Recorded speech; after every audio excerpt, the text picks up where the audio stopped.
Hey guys, what's up? It's Stacking Chairs, youth ministry podcast all about serving in youth ministry. Whether it be youth group or youth camp, whatever God has you serving in, that's what we're talking about. I'm one of your hosts, Josh Paulhamus. I am joined not by my fellow usual co-host, Kyle, but joined by superior, better? I wouldn't call it that. Not better. I would say it's like a different version. Different. Yeah, like an apple and an orange. It's not superior.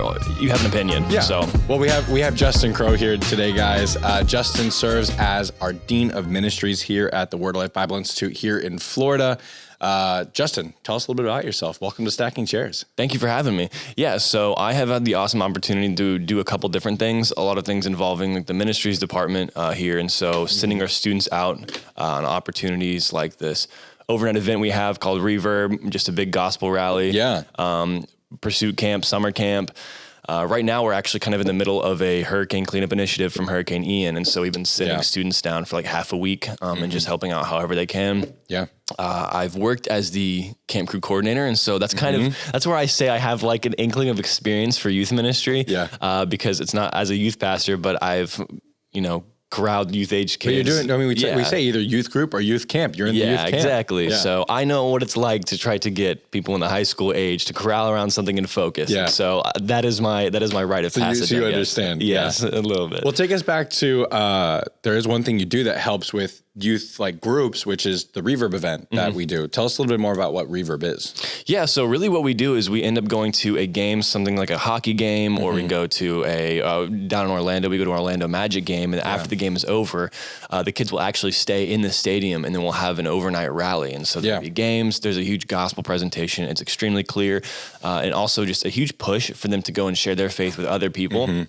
And from that point, we just have a great night, play more games, and then we'll go to like a bowling alley or a sports complex until like 6 a.m. I was saying you rotate locations usually too. Yeah, it depends on the location you're going to. Yeah, I know growing up in Johnstown, we would go bowling, and then you'd go ice skating, and then you'd go to a sports complex till like 6 a.m. Yeah.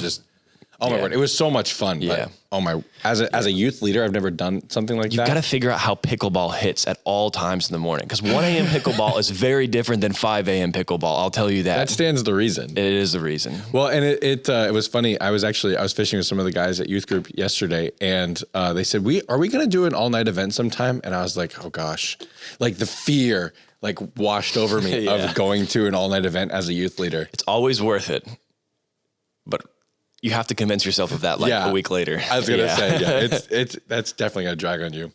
All right. So anyway, we are, today we're going to be talking a little bit about what it looks like to reach kids outside the group. What's it look like to reach kids who are in a niche group? So let's say you're at Reverb and you have all those kids in your youth group who are super competitive. They're out there playing games, and you have that one kid who's off to the side. Yeah. I mean, first thing I was never that kid, so I don't know how to interact with that kid. Yeah. What's that look like? I mean, have you ever had any experience with that? I mean, just to jump right into Are you saying that you were popular and I'm not? Is that what you're trying to get at right now? Not what I was saying. I'm kidding. Not what I was saying. No, it's, as I've been thinking about this, knowing this is the topic that we were going to talk about, it kind of boils down to one thing. And I think I might come back to this every once in a while, because I really do think this is the game changer part of it. A lot of times we look at the community of a youth group and we've built up a community, we've built up a culture, we've built up, there are certain staple inside jokes or things that you guys have going that's awesome. And the focus a lot of the times is pulling people into the culture that you already have that's developed, right? Which is not bad. There's nothing wrong with that. In fact, I think that creates a lot of morale. I think that creates returners, that creates people rallying around something. But we lose the focus on what outreach is, and we think that outreach is just going to grab the person to bring them into the culture. And so going and spending time with someone in their world and their pocket, I guess you want to call it, is really the start. And there's a lot of things you can break down from that concept, but the kid who sits off in the corner, there's a million things running through his head. He's got his own world, and there's a reason that he's not connecting with the internal group. There's a reason he's not connecting with your youth group. And so the primary objective and success that you would find would not be the integration of him into your culture, but reaching that kid. And so what that looks like is going and understanding where he's coming from. I have a lot of niche hobbies. I enjoy anime shows. I've been a gamer since before I had memories of my life. Yeah. One of my first memories is playing Super Smash Bros. Downstairs in my den on a GameCube, watching my brother and my dad play it. Like, what is this magnificent? And so I've grown up having hobbies that usually put you on the outside, usually kind of throw you out from the center part of the group. Yeah. Well, I mean, I would say not in today's, not as much. I love that. Because I loved video games growing up. And it was like, I think it was with the group of guys I was with, it wasn't like a weird thing. Yeah. But today it's like, it's so much a part of the culture. And it's a weird one because most guys, and even nowadays, a lot of girls play video games. It's a part of it. But if that's your main hobby, if that is the thing that you do most of your free time with, that is the biggest subculture that you subscribe to, that is where it can get a little bit on the fringe sometimes. But again, like you said, that part of the culture is wearing down and pulling back. And so, that is going and understanding where they're coming from, I think is the biggest part of it. And because and you also have to understand people who put themselves into these subcultures that kind of can put them on the side or cause them to become fringe or niche. Yeah. Oftentimes, I know in my life, one of the biggest things was really dealing with escapism. And so there's things in their life or circumstances or concepts that they're trying to wrap their mind around as they're forming their worldview. They're forming who they are as a person. It's a very volatile time. And so a lot of times they're very overstimulated by everything the media is telling them, that their parents are telling them, that their youth group's telling them, their friends are telling them. And they're just trying to figure it out. And so one of the best ways to deal with that stress in their mind is to run and to dive into a video game and to dive into whatever this thing is. And so that's why they're up and sitting in the corner during the Reverb rally when you know everybody else is playing the games and they're up there. They can't toss a big beach ball around. They're wondering what they're going to do with the rest of their life. Like, how could you? So it's not really based on like. I guess often we look at the kid and say, okay, this kid likes, we'll say video games just because it's an easy one, but it doesn't really fit. We can talk more about that. Yeah. But this kid likes video games, therefore he must be on one of the fringe groups and I have to figure out how to like connect with him. But what you're saying is it's more of like, hey, this kid might like this thing and this other kid might like the same exact thing, but they might not connect because this kid is trying to process his life differently. Yeah. We can't really like characterize the kids based on like their likes as much. Yes. We have to try and get to know them as individuals and what they're working through. Yeah. One person likes video games because they have an established friend group and it's the way that they connect with each other. They love playing Call of Duty together. One person plays video games because he doesn't know how to deal with what's going on in his life. And that's his best way to escape. Yeah. And so instead of building relationships because he's been hurt by relationships, he chooses to neglect having to build that skill by playing video games. So here's my question then based off that. Is connecting with that kid who's like, you know, all the kids are doing one thing together. There's 1-2 kids outside that group you just haven't connected with, but they have the same likes as these kids over here. Yeah. But they process all those things differently. They still seem to be disconnected. It's not based on their likes. How do you connect with that kid? Like, do you not connect with him on the likes and dislikes then? Well, it digs deeper than hobbies is what I'm trying to say. You can go up and talk about, oh yeah, I've played that game. I like that game. It's fun. And that may spark a moment of like, oh, wow, connection. Cool. Like, it sparks the connection, but it runs deeper. Like, what's his motive? What is he dealing with? And so I'd say the biggest part of it is not trying to build that connection into the group. It's honestly, it's laying your agenda down in terms of getting him to be a part of the group and going and assimilating into his world. It is leaving the mentality of how do I get this kid to be connected with my youth group and picking up the mentality of how do I understand this person? How do I connect into his world? How do I know what he is going through and walking through? How do I walk alongside this kid and help him to process what he's processing? Yeah. Because he's not doing it in the group setting. Yeah. And a lot of times trying to pull him into that group is going to overstimulate him again. And cause him to deal with those things more and harder. And it's not helpful. Yeah. And so it's got to be where if he connects with the group and he gets assimilated into it, that's great. Yeah. But the real most important and the objective should be you got to get into his world. You got to figure out. Yeah. That's the thing. The goal is not getting kids to be part of the Christian culture. It's to get them closer to Christ. Correct. And so those things often we kind of loop them in together Yes. unintentionally. I think. Yeah. I think there's good intentions of trying to get them to be part of the group. Oh yeah. But I don't think, it's easy to not separate those two things and do that way. Did you, growing up in youth group, like, did you find yourself on the outside group or did you, I don't even know. Honestly, you know what? I don't even know. Did you go to youth group growing up? I did, yes. Okay. So I was raised in the church.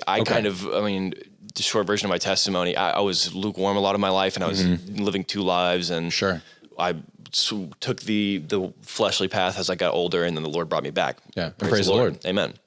I was kind of a floater. I don't know. I had my core friends, but I never really had I was a part of the athletes. I was a part of the gamers. I was a part of the drama club or what. I just kind of there were certain people that had magnetic personalities that I would kind of go and develop a relationship with each group so I could kind of be in each group. I don't know, that part was weird for me. I never knew a stranger to a degree. Yeah. But at the same time was kind of introverted. And so if I wanted to just disconnect from all of them, which had its perks, but would be just when I was dealing with things emotionally, I didn't have a whole lot of really close relationships. I just had a very wide spread across the board. And so I don't know. I feel like I was in a weird place.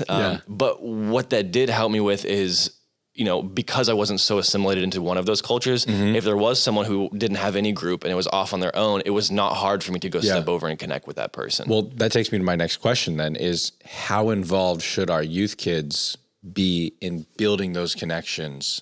I know so for me, I was part of this group in my youth group. My youth pastor started this thing where I think it was every other week, maybe once a month, we'd all get together at 6 a.m. and do a Bible study. It was 6 or 7 of us. And it was this leadership of youth kids inside the youth group with the intention of better reaching other kids in our youth groups and our schools and our communities. Right. Yeah. And his whole thing was, hey, you know what? We're going to have this time. And then sometimes the homework was, hey, this kid hasn't been to youth group in a long time. I want you to give him a call and ask him to come to youth group. Well, I remember I called that one kid and talked to him on the phone, and he came to youth group the next week. And it's frustrating now, looking back, because I remember seeing him and be oh, hey man, and just not building the connection. And my youth pastor was frustrated. He's you got him to come to youth group again. You didn't talk to him. And you just didn't talk to him. You're not trying to build, but I'm in my mind, I'm well, I'm just fulfilling an assignment. So how do you help your youth? Because now as a 27-year-old, and I would hope much earlier than just being 27, I realized the intention and the purpose of why I need to interact like that. But how do you help a 15-year-old bridge that gap of hey, how I interact with this kid makes a difference in that kid's life and not just think of themselves? Which is what I did, unfortunately. Oh, man, that's just so hard because when you're 15, you don't have that perspective. You're trying to figure out who you are. You know, you're in the same boat. Fortunately, you've found a good friend group. Fortunately, you've found people you've connected to, and that's what maybe makes the difference between you and that person in the moment. But how do you instill a perspective you learned 12 years later into someone who's, that is the ultimate youth dilemma as a youth leader is finding out how to help them see what they just can't see at their age. Or choose not to. I don't know. In my opinion, it's one of those things where you really have to help people, in those moments. I'm sure he did a great job talking to you about why you want people to come to youth group. It's great. Of course. But it's one of those things where help discipling people in a way that helps them to understand. The biggest success in ministry is developed relationships, that leads to discipleship or evangelism. And so I think a lot of people have the mentality of, I love my youth group. I want them to come to my youth group. And that's not a bad thing again. I think a lot of people try to pull them into the culture of what's going on, into the larger pool, because it is easier to minister to a pool of people than one-on-one individuals. It is, which is not a bad thing. And that's why we have the games. That's why we have group learning time and things like that. But one-on-one is so specific because then you then have to dive into that person's world. And so that was where I would encourage people who are 15 is don't just go over and say hi to him and ask him to come and sit with you because he's going to sit with you. But then your guidance and your leadership in that moment is what he's depending on to move past what he's moving past and what he's processing through. And so taking a step further and saying, before maybe you go and invite him to come to youth group, go to McDonald's with him. Yeah. You know, go sit with him at lunch, go play a game with him if that's his thing. You know, go and try to develop a relationship to a degree where you're talking about more than just their hobbies. Yeah. You know, hobbies are good in a youth setting up to the point where they help you build relationships and maintain relationships. And so go be a part of that person's world until you have the place where when you invite them to youth groups, you're not just trying to get them to come to youth group. Yeah. You're trying to walk alongside them in whatever they're doing. Well, I have an addition to that then. It's the same thing. So Matt Noble, which I don't know if you know Matt, he's the youth pastor that I work with at my church. Okay. So Matt, his whole thing is he does not want to see somebody alone Sunday mornings at church. Yeah. Not the youth kids. I'm talking like adults. Like he has a burden for if there's someone new in our church or someone who's not being spoken to from like someone who's from our church. Yeah. That is an emergency.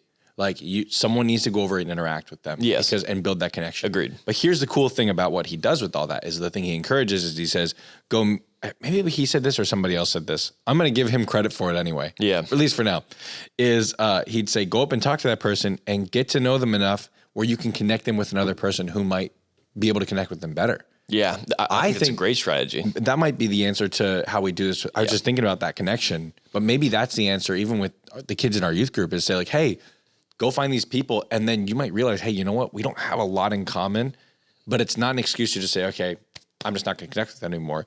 Like on Sunday mornings, there's people I've connected with who I have nothing in common with, but I still go up because of this example Matt's given me. I go up and I meet the person. I talk with them every Sunday, you know, say, hi, how are you doing? And then, but I remember I've specifically like, it's like, oh, you should talk to this person about this. That's something really cool. Yeah. They also work in this field. Yeah. And like, I've done that, I think once so far. And now those people every Sunday, I see them talking every Sunday, but I'll still go up and say hi to them both. And then I'll go and talk to the next person. And like, that's kind of like my mission on Sunday is to connect with people, you know? It all makes sense. I mean, it's finding someone else who has a solution to their problem is finding a solution to their problem. Yeah. You know, just because you weren't the one to do it, you still helped with the process. Yeah.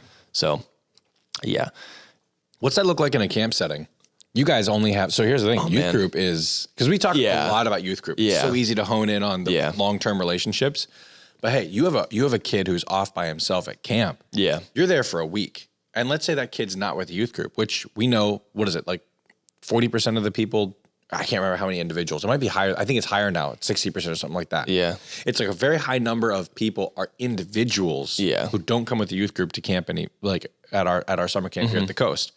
So what does that look like? You find that kid who does not connect with anybody. And I bet there's a ton of them who don't connect with anyone, don't know anyone. Yeah. What do you do? Is there something you do? I've worked more with the volunteer side. So the kids who come and volunteer their summer. And so the difference between that, camp crew. And so the number one thing that's different between that and youth groups is, you know, youth group, you're there Wednesday night, you're there Sunday night or Sunday morning, but after that they go home. Yeah. They're stuck with you. Yeah. And so you get a lot more time. Yeah. From that perspective, it's connecting with them at a staff level. A lot of times those kids are homesick. You know, a lot of times those are people who are, they have their friend group back home. They're longing for their friend group back home. Yeah. There's other people there that have established friend groups. And so it's hard for them to assimilate into that. And they're just kind of feeling lost and stuck there for whatever reason. Yeah. And when you as a staff member build a connection with them, it makes them feel like they have a place where they're at. And it feels like it gives them the right to make friendships. Yeah. I belong here because this person who is my authority cares about me and wants to pour into me. Yeah. I have a place here. I can connect with the people that are here. And it gives them confidence. Yeah. So that staff connection is incredibly important. And even that for youth groups as well. If they're not connecting with staff, they're not going to feel like they have a place. They're going to feel like they're there, but they're not going to feel like they're wanted there by the people who are running the show. Well, if they have no connection with authority, it also probably, I mean, I would assume it leads to like acting out more, like you're not going to have any connection. You don't have any like, you have no responsibility, or what's the word I'm looking for? No, the connection back with the person in your leadership means so little to you that you're not going to give them like any respect or time or like paying attention maybe. But with the kids in the camp crew, like these longer term relationships, you're building connection as a leader. Something that we've talked about, I think on this show before, is like how difficult it is to have that many relationships with that many people. Yeah. You have so many kids in camp. Yeah. How do you maintain keeping people feeling like, hey, you do care about them, but you're also like, hey, there's 100 of you or whatever. How many camp crew do you have in the summer? Usually about anywhere between like 130 to 160 total. So 150 kids, let's say. You have 150 kids that you're trying to build a relationship with, and some of them feel like disconnected from others. Like, how do you make the most out of the best moments? Okay. You can't stop and talk to every single one of them every single time you see them, because you never get your job done. Yeah. It's preemptively, prayer is such a big part of this, because I remember, to backtrack just a little bit, when you were talking about the Sunday morning strategy that your pastor has. Yeah. It is praying for the hands and feet, the eyes of Jesus, for him to understand the way that he sees the lost. Because otherwise it does very quickly become to seem like a task. And trust me, people that you are talking to that are niche, that are fringe, that are outsiders, if you feel like talking to them is a task because you just feel bad, they know. They know. Yeah. And so that makes it worse. And so praying for God, help me to connect with this person. Help me to love, show them your love. Help me to get over myself and the fact that this may be an awkward conversation. This may be whatever, this or that. Help me to just desire for this person to know you and to be plugged in and to find a place in a group of believers that is edifying and encouraging to them. And so preemptively praying is the number one thing, I think, that, and from that place, the Lord, when you're in a camp setting, a youth group setting where you need to pray about specific people, but you kind of got to shotgun spread and hit as many people as you can. Yeah. It is really just, God, give me the best opportunities today. Open my eyes to the opportunities you have placed in front of me. Yeah. And the best opportunities just happen. Like, I don't know how to describe it. It is the provision of the Lord. When you're moving in a fast-paced setting like that, when you pray, God, who do I need to connect with today? Who do I need to love in a specific way? You'll see someone sitting off in a corner processing something in a way where you know the look in their eyes where they're ready to pop. They're ready to talk about it. Just no one's talking about it with them. Yeah. You see that kid in a way that you've never seen him before because the Lord is the one that is directing your perspective. You know, you see a group of kids that are having fun playing spike ball, and you I've got 15 minutes. I'm gonna go play spike ball. And it's the best 15 minutes you've ever had with those kids, and you're already established with them, but you dig deeper. Yeah. And so praying for that perspective is the most powerful thing that you can possibly do to find the best opportunities that has the most meaningful ministry impact in those people's lives. Yeah. Like, you've got to start with that. You've got to start with prayer. There is no strategy. There is no tactic. It is simply the provision of the Lord when you seek him in that thing. That is the only thing I can ever attribute any amount of success in connecting with people to. Gotcha. So it's important that you're looking for things. You're preemptively praying for those things to connect with those people. With large groups, youth group size, camp crew size, whether you're there for a summer, whether you're there for an entire high school career, a couple times a week, or maybe even once a week. We touched on this a little bit, but I kind of want to dig in on it a little bit more. We talked about what it looks like to get those kids part of that culture and how that's not our goal. Our goal is not to get them to be part of the culture. Our goal is to get them closer to Christ and build connection with those as individuals and even as a group. But we have this term fit in, right? Yeah. And we say, all right, this kid doesn't fit in. Yeah. All right. So here's the question. Yeah. Is it important for them to fit in? And if so, what's that look like? And if not, what does that look like in your opinion? That is such a loaded question. We have time to unpack it. That's why I checked the clock. We're good. We have time to unpack that. Cause I think I want to take some time and really dig into what does it mean to fit in? Where do we fall on that gauge? So there's two ways you could fit in. Fitting in terms of having a place in Christian community where they're being encouraged and they're having fellowship. That, yes, everybody needs to fit in. But in terms of the fit in comes with the connotation, like that word has been used in our culture through 80s high school movies and all that stuff. That is fitting in is being a part of the social norm, acting a certain way, dressing a certain way.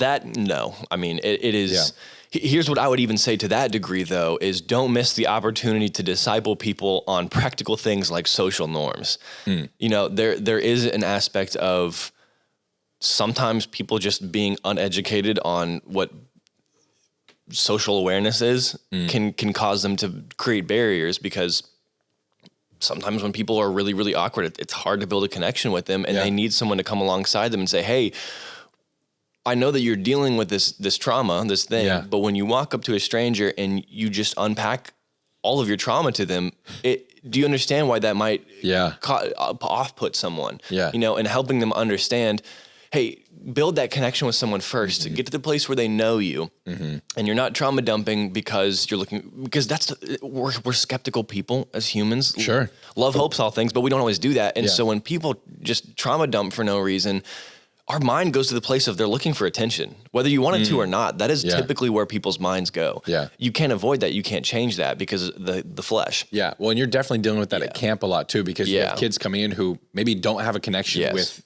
any adults, or maybe they feel like finally a connection. So you build a connection with them, and the first thing they do is like, hey, here's this terrible thing that happened to me, and I'm trying to process through it. And you're like, and you're sitting there going, we just got juice, and I met you for the first time at this little gathering. Yeah, which is awesome, because you know that is the Lord working in that person's heart, and they're ready to release it, and they're tired of dealing with it, which is a good thing. But it is just the timing. There's a timing and a place for everything, and some people don't understand that. Yeah. And there are some people who see the hype elements of a youth group or of camp, and they're getting excited in the rally games, and then it quiets down, and then they just decide that they want to have the hype energy all of a sudden. It just sticks out, and they feel weird and embarrassed for it. And so don't miss the opportunity to disciple people on being socially acceptable, and not conforming to a culture, but understanding there's a time and a place for everything. That is a great opportunity to pour into someone's life, but letting that be the highest priority, the highest standard, and the objective of what you're doing in that moment, that is where people take it the wrong way, and that is conform to the culture because it's easier, and that mentality. And so is it okay then to, I mean, let's say that when you play basketball before at youth group every Wednesday, you know, and there's those kids who don't want to play basketball. How do you in this fit in? Or dude, I'm not as graceful as a paralyzed giraffe, man. It's terrible. I ran cross country because I can't throw a ball 10 feet in front of me. That's quite the word picture, the paralyzed giraffe. Yeah, that's about what it looks like. So in this whole like fitting in context, I guess, so the answer is kind of like, or I guess the question I'll ask instead, because then we can talk about it instead of just saying what I think about it, is do you force those kids to play those games, or do you force them, not force in this situation, do you strongly encourage them to play? Do you strongly encourage them to instead at least sit and watch, or do you just say, hey, you know what? These are the kids who want to do this thing. I'm going to interact with them. Those kids who don't want to do this thing, I'm either just going to let them go do whatever and ignore them. Obviously, that's not the right answer. Or is it okay to, hey, you know what? These kids don't want to do this thing. They don't want to fit into what the majority of what these kids want to do. There's 2 or 3 kids. They each have their own interests, and they each don't want to do the other thing the other one wants to do. Do you have a youth leader who specifically goes over and just connects with them instead? Like, the reason I said basketball is because we were playing basketball before youth group every Wednesday right now. Yeah. And I'll give you a prime example of what happened is we had a kid who showed up with a briefcase, and he sat down and he opened it up, and he had just started buying coins. He'd started to coin collect. Out of nowhere. Had never talked about coin collecting ever. Yeah. Just all of a sudden sat down, opened up this little briefcase and was like, here's these coins that I have. Here's one from the Roman Empire. And I don't remember what they actually were. But what is that? Like, I mean, then, so instead of playing basketball, I went over and was talking with this kid and asked him about his coin collection. But he was still out there with us playing like around basketball. Yeah. And he didn't play basketball, but he was there. I guess I kind of like answered from my perspective what the right answer is. Like, I like to have everybody in the same area, even though they're fitting into what we're doing, having them all around for the camaraderie, and then maybe being intentional. But what do you think about that? Like, what's your thoughts? I know I kind of already answered it. So. I was really I was really interested to hear your thoughts on it, because you sound like you had something, but you kind of answered it right there. Well, I can give more. Yeah. I want to hear yours first, though. Okay. Man, that I think comes down to discernment. I don't think there's a one-word answer. I don't think there's a yes, this is wrong, no, this is wrong. It takes praying for discernment and the perspective of the Lord, because there are some kids who just need to be encouraged that it is not easy for them to get plugged into social situations. They want to and they need to. Yeah. But they just don't have that skill set. And there are people who feel bad for interjecting in situations that they weren't invited to because they feel like they're intruding. But they don't understand that, no, that's just being who you are. That's just getting into a situation. It's it's only weird if you make it weird, you know? And so they don't understand that. So they need someone to prod them, and they may give you a little pushback. They may be a little brat about it sometimes. But there's no shame in pushing that person, but there's also the time where that's highly inappropriate, where someone's walking through something and you don't know what they're walking through. And because of that, they're having a hard time. And the last thing they need to do is get pushed into a basketball game because they're about to break at the seams. Someone at home just died and they don't know people. They don't trust people there. And so they don't talk about it. And so that's a case by case scenario, you know, and I think discernment comes from the Lord. And I'll say it again, you can only effectively go into these situations if you're constantly praying about it. And seeking the Lord's desires, not the edification of your youth group, but the edification of the body of Christ. And a lot of times those can connect if you're genuinely following the Lord. But I think you did the exact right thing with the coin case kid. It's just one of those things. Where okay, what's the highest priority? Him playing basketball or him feeling loved?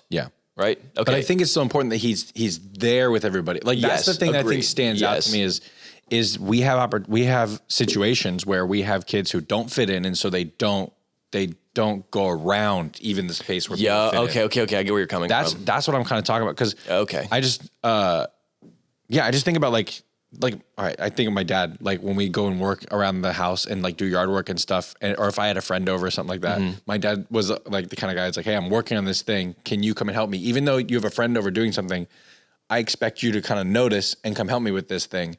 Maybe this is a weird connection analogy in my head, but I see that with youth group. Like, hey, you know what? I know you're not interested in doing this thing. I know you have your own thing. You're not interested in doing this thing over here. But I want you to at least be around and like even interacting with me and helping me with it in some way. Yeah, I would agree with you. I think you don't have to be a part of, there can be little tiny subcultures within your youth group. I mean, there's the kids that like to play basketball and there's the kids that like to collect coins. And so I agree. I think them feeling as a whole part of it, as this youth group welcomes me, even if I'm not going to play basketball, even if I'm not going to go do those things with those people, I'm welcome under this umbrella of these people and what they're doing in this community, in this culture. I think that's great. I don't play basketball. I won't play. It's not fun for me. It's not fun for anybody who's on my team. But I can be around. I can be on the bleachers talking to people who are watching there. And so they need to feel a part of the whole. They don't necessarily have to feel included in every single aspect because they're not going to relate to it. So, I'm never going to relate to basketball players. I'm not going to. Paralyzed giraffe. You don't have to. And so it's one of those things where I think that case, that example you provided is perfect. Where you've made a connection with a kid. He's in the area. He knows those people, this person, they care about me. I'm here. I'm welcome here. I don't have to be doing that to be welcome. If you make people feel like I have to be doing that to be welcome here, you have lost them already. So it's like, lost them already. I'm going to call it the one room mentality. Like everybody's in the same room, but they're not all doing the same thing. That's like, I mean, growing up, I don't know if your family was like this, but it's like, I remember growing up, it was before phones, like smartphones were a thing. But like my parents might be, like my dad would be watching the football game and my mom would be doing a puzzle and I'd be watching the football game with my dad and then I'd lose interest halfway through, but then I might be like, you know, I might bring in my Transformers and play with them. I mean, you know, at 22 years old, what else are you going to do except play? No, I'm just kidding. I wasn't going to. Although, Legos. It's just like although, hey, you know what? I love Legos. We were just talking about that. My wife got me Legos for Christmas last year. Amen. Got me the like Boba Fett ship. And Christmas Day, I was like out on the floor, like putting them together. Dude, not going to deny it. Amen. Bring it back. Bring it back. But that one room mentality of like, hey, we're not all sitting around doing the same thing. I think Gen Z understands this. I would even argue to a fault. They'll sit all around on their phones now.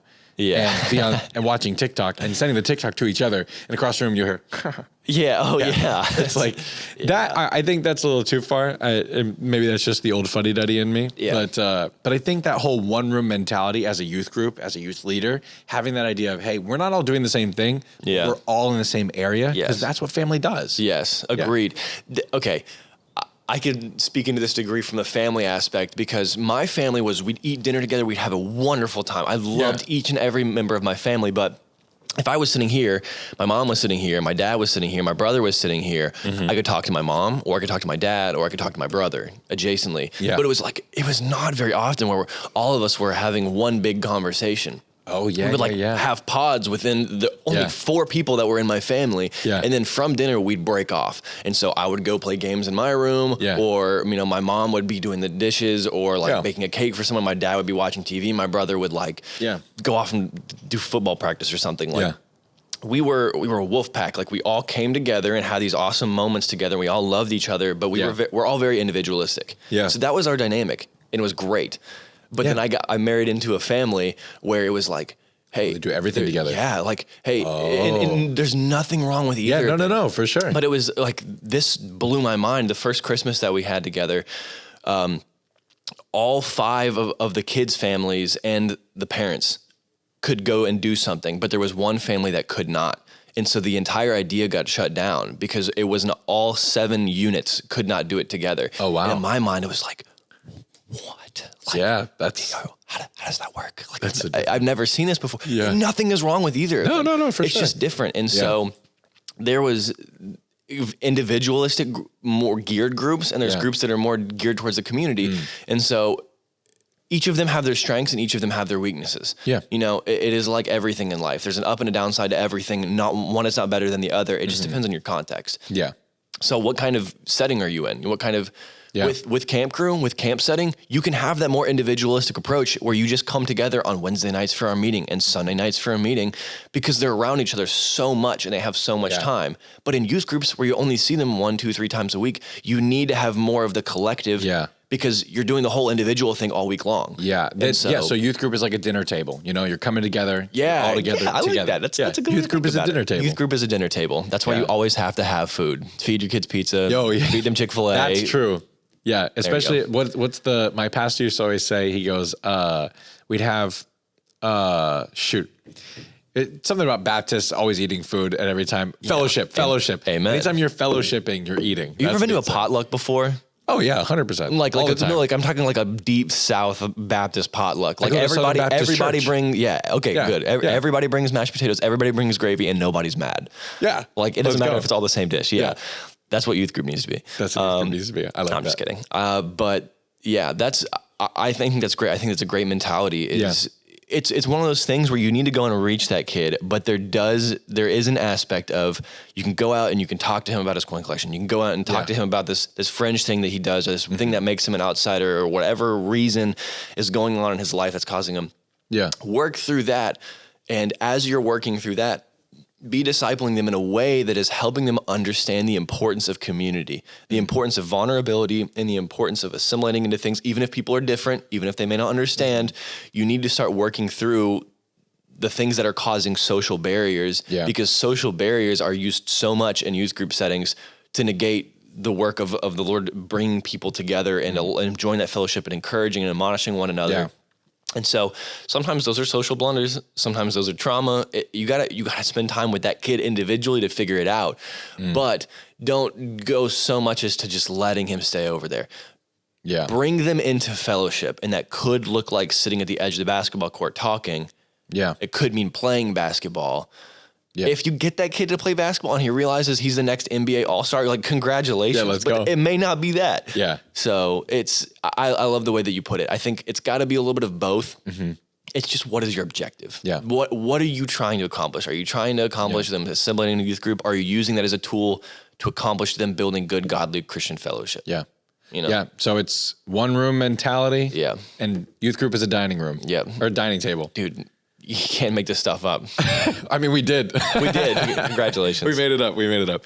All right. So we're going to take that. I think we've hit on all the points that we wanted to. You have any last thoughts before we move into small group? No. That's really good. Yeah. I like that. Yeah. All right. So we're going to move now into small group. If you don't know what small group is, it's our time to talk about just something encouraging, maybe a funny story, anything you talk about in small group and youth group. This is our time to kind of just unwind. Oh, it rhymed. Oh, I rhymed 3 times. I technically count that as 4. All right, that was fun. You can't make this stuff up. We just did. All right. So Justin, for small group today, I want to talk about what was a time that you felt that your youth pastor or someone in youth ministry pulled you out from a time where you felt like you were disconnected from the group? Man, I know that there have been multiple times. One time in middle school, whenever we were at camp, and I knew that the way that I was walking with the Lord was not conducive to the way that the Lord intended it to be, and I was walking in certain things, and the youth pastor pulled me aside and walked with me and actually discipled me for like the next 3 or 4 years. Oh, wow. He still texts me Bible verse every single morning. Like, it's one of the texts I wake up to every morning. And so just the way that he pulled me in and saw that the Lord was working in my life, that wasn't really as much of a fringe thing. The one that I can think of that comes to my mind is when I was a senior in high school and I was getting into the choices I was making, and they were ostracizing me because I was ostracizing myself. I mean, you can't really be a part of Christian fellowship when you're egregiously living in sin. Yeah. It separates you. Yeah. And he took the time to meet me and a couple of my friends who were struggling with the same thing at Panera. And he sat down and he was like, I need you all to know that I love the mess out of each and every one of you. Like, he just sat us down to talk about the fact that he cared about us, and knew what we were walking through. He's like, I'm not dumb, I'm not blind, I see what's going on. I care about each and every one of you. Yeah. And he shared a little bit of his own personal testimony of like, hey, what you're walking through right now leads to death. And I'm not saying that to just self-righteously say, okay, I did my piece, like, you guys go do your actions. It was it genuinely kind of struck me in the moment of like, oh no, like, I feel bad because people actually care about me, and now I know the choices are having an impact. I can't enjoy this as much as I used to, you know, even though it was a lie. But yeah, I can't think of any like crazy funny moments, but just people pulling me aside and like taking a hold of a moment.